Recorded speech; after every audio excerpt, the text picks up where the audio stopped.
दरम्यान ठाकरेंच्या सेनेची महिला शाखा रविवारी सिंदूर रक्षा आंदोलन करणार असल्याची माहिती आहे। पहलगाममध्ये महिलांचं सिंदूर पुसलं गेलं, भाजप हे विसरलं का असा सवाल राऊतांनी विचारलाय। भारत पाक सामन्यावरून संजय राऊतांनी भाजपवर हा निशाणा साधलाय।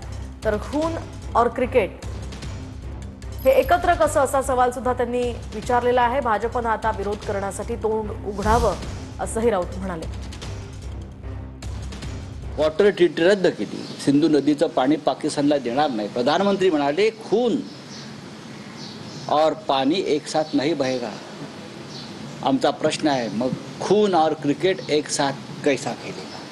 एका बाजूला तुम्ही काश्मीरमध्ये रक्त सांडत असताना तुम्ही क्रिकेट खेळायला आमच्याकडे येता? लाजा वाटत नाही तुम्हाला?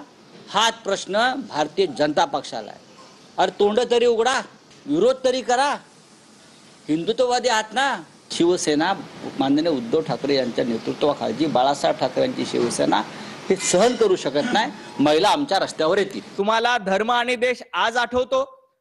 जेव्हा लोकसभा निवडणुका होत्या, लोकसभा निवडणुकीमध्ये तुमचे खासदार जास्त निवडून आले, तेव्हा तुमच्या मिरवणुकांमध्ये पाकिस्तानचे झेंडे फडकले, तुमच्या सभेमध्ये हिरवे गुलाल फडकले।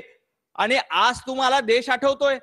जेव्हा मुंबईच्या बॉम्ब ब्लास्ट मधला दोषी तुमच्या खासदाराच्या निवडणुकीच्या प्रचारासाठी येतो, तेव्हा तुम्हाला देश आठवला नाही? संजय राऊत, माझं कुंकू माझा देश अभियान राबवण्याचा तुम्हाला अधिकार नाही। माझा जावेद माझी बिर्याणी अशा पद्धतीचं अभियान संजय राऊत आणि उभाटा गटानं राबवलं पाहिजे।